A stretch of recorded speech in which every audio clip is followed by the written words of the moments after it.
and find out that there's no job in his way or her way. So I think that if you try to professionalize on a particular trade, you are going to make it. Like in vocational training, it is very simple for you to get employment. It is only for you to be focused and learn skillfully, you are going to have employment. The job market is open for you. And people, employers will come looking for you. Experience, what do you intend to do once you've done, I think you're doing accounting and computing or something of the sort. Once you've done that, what do you intend to do? Once you've done, I think you're doing accounting and computing or something of the sort. Once you've done that, what do you intend to do? Well, we seem to be having... I intend looking for a job to be employed in any office where where my skills will be required. Okay, thank you very much. Lucy, do you have any comment to make relative to the head of state's address tonight? Did you have any expectations? Have they been met?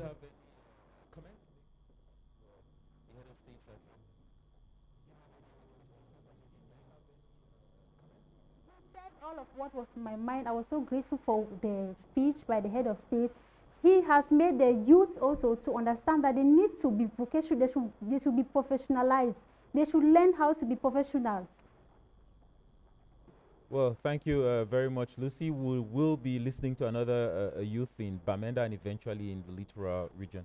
Time for us to talk with our panelists here. Tout à fait, d'autant que, étant des maths, il n'a pas réagi depuis le message du chef de l'État. Cela fait déjà une bonne petite trentaine de minutes. Il y a eu déjà des échanges sur ce plateau relativement à ce message présidentiel. Je vous ai vu très attentive, mais prenant beaucoup de notes. Alors dites-nous.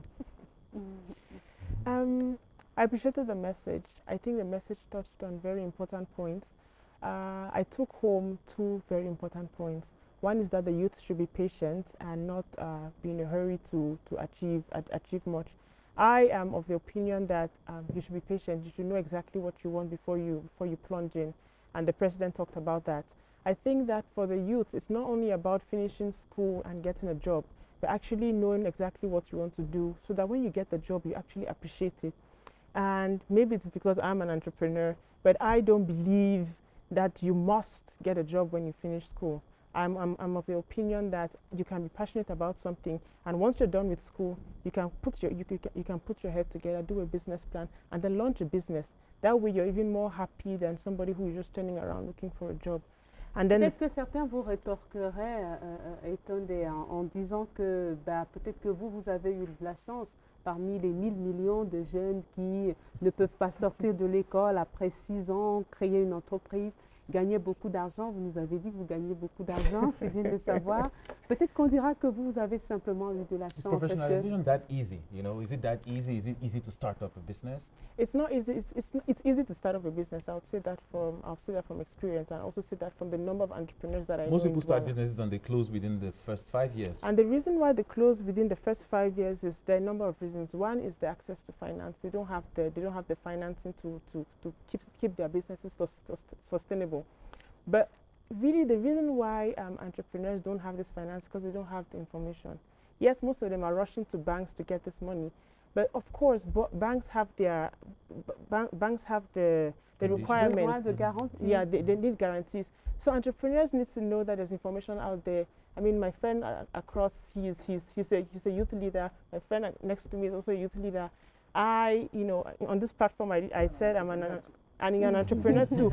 So I said I own a business. My business is event planning, but I also run a platform called SciPec, which is Shera's initiative for promoting entrepreneurs in Cameroon. And so far, the entrepreneurs that my team has been able to help are the people who have access to this information I'll put out. We actually have venture capital. We actually have capital for entrepreneurs. But the thing with the youths in Cameroon is they're not aware of this information. We try to put it out there on Facebook, we try to organize Alors c'est peut-être l'occasion de revenir à l'interpellation du chef de l'État d'utiliser les réseaux sociaux à bon escient. For good things, yeah. Tout à fait, instead pour of just pouvoir pushing out bad accéder information, yeah. en effet à la bonne information. Do youths feel banks are helping them enough?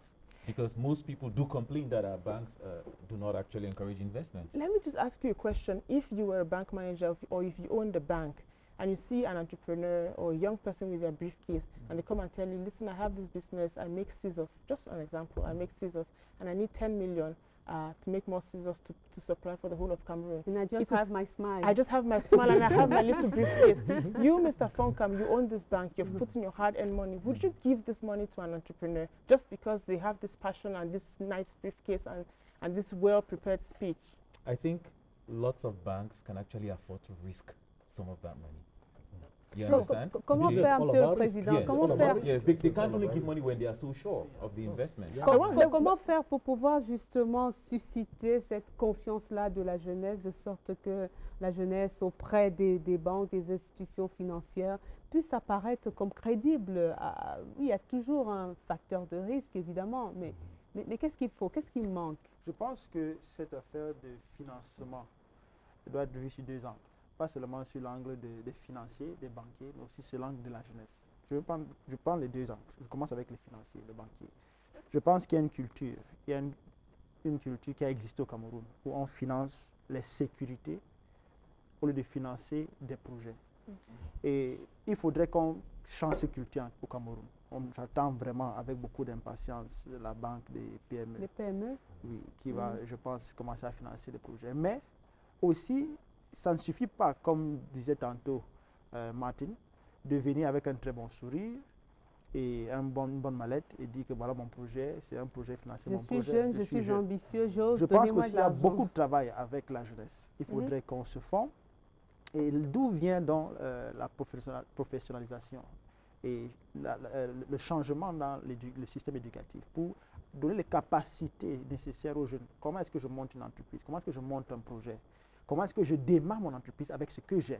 Parce qu'un banquier va d'abord, pour que je te donne l'argent, il faudrait que je vois ce que tu as déjà fait, ou bien ce que tu fais déjà, les efforts que tu as fournis. Donc je pense qu'il faudrait qu'on voit ça des 2 angles. Les financiers doivent changer leur mentalité, le système de financement au Cameroun doit changer, mais aussi les jeunes doivent être plus outillés et les capacités renforcées pour que ces 2 choses-là se réunissent pour accéder au financement.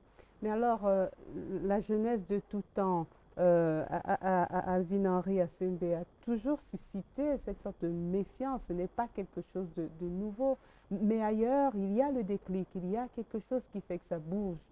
Mais ici, on reste là sur ces prévenances-là. C'est peut-être aussi que justement, on a parlé des bonnes mœurs, on a parlé de la morale qui va à volo, on a parlé d'une jeunesse qui n'aime pas l'effort, qui est allergique au travail, à l'endurance. Est-ce que toutes ces choses-là, toutes ces caractéristiques de la jeunesse d'aujourd'hui ne font pas en sorte que son capital de confiance regresse chaque jour un peu plus et donc fait en sorte qu'on ne lui fait pas confiance spontanément à cette jeunesse? Déjà, je ne partage pas cet avis que la jeunesse de tout temps a toujours suscité la méfiance au Cameroun. Vous vous rappelez, dans les années 60, déjà c'est en 66 que la fête de la jeunesse est institutionnalisée. C'est parce que le président Ahidjo a voulu faire de la jeunesse le fer de lance de la nation. Le Cameroun a toujours misé sur la jeunesse. Et quand vous avez suivi le discours du chef de l'État aujourd'hui, il a rappelé aux jeunes combien de fois le Cameroun attendait de sa jeunesse. Et puis, dans les années 60, il y a eu une politique de juvénisation de la fonction publique. Il y en a qui ont bénéficié de cette confiance que qui ont été ministres à 23 ans, voilà, qui ont été semble ministres. Être extraordinaire. Voilà. Ce n'était pas extraordinaire, c'était parce que ces jeunes-là étaient ambitieux, ils avaient la volonté. Mais aujourd'hui, on se rend compte, c'est vrai, la jeunesse camerounaise n'est pas totalement pourrie, comme on a envie de le croire. Du tout, elle n'est pas totalement pourrie. Il y a encore ceux-là qui, d'abord, gagnent honnêtement leur vie, qui ont leur diplôme de façon honnête, c'est-à-dire qu'ils vont à l'école, ils passent leurs examens de façon honnête, sans tricher. Il y en a à qui on peut confier des projets et les réaliser. Maintenant, il y a toujours une brebis galeuse quelque part ou alors une dent carriée qui va pourrir toute la bouche. C'est la question actuelle. Est-ce que pour une dent carriée, on va arracher toutes les dents? Nous n'allons pas non plus abandonner cette brebis galeuse-là. Nous devons la ramener à la berge parce que pour le patriotisme, pour l'unité de notre pays, tous les jeunes doivent participer. Ça, c'est un impératif national.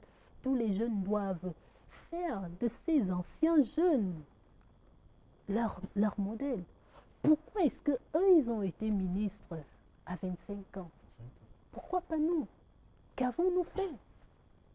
Nous, les jeunes, nous devons également nous poser cette question. Bien sûr, ce n'est pas seulement à nous la faute, mais nous devons d'abord nous poser cette question et montrer de quoi nous sommes capables. Il y en a qui sont responsabilisés aujourd'hui, mais qui ne montrent pas toujours leurs preuves. The Commonwealth meeting that is ongoing in Yaoundé brought youth ministers together, and you would agree with me, I'm sure you were there, you watched it up close, that there are lots of young ministers who are handling À l'île Maurice notamment, qui est un exemple extraordinaire en la matière. The question is if we are encouraging youth leadership, or we want to involve youth in decision making, then we have to take some risks. Okay, in my opinion, we really have to. We have to try to give youth the opportunity and let them fail, you know, before we say, okay, they've probably faltered when given such responsibilities. But until we see that, and I guess you can agree with me that for so many years in this country, we've not seen young people given a certain level of responsibility.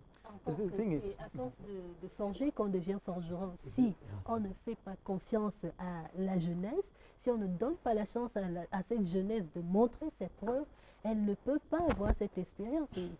Il serait très difficile de la rendre compétente à 50 ans. Même quand nous aurons 50 ans, il nous sera très difficile de gérer le pays. C'est maintenant, comme le président Barack Obama avait dit, the time is now. Alors, on va passer d'une Alvin à une autre. Celle-là est à Douala. Nous attendons dans les studios de CRTV Littoral. Alvin Giselze, bonsoir.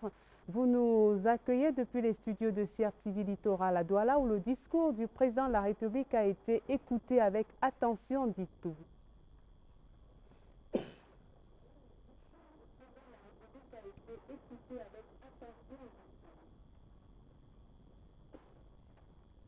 Bonsoir Evelyne Onaïsomba, Bobenard, bonsoir, bienvenue dans la région du littoral. Nous avons écouté le message du chef de l'État avec un groupe de jeunes et parmi ces jeunes, Michel Bouba, il est le président du RRDC.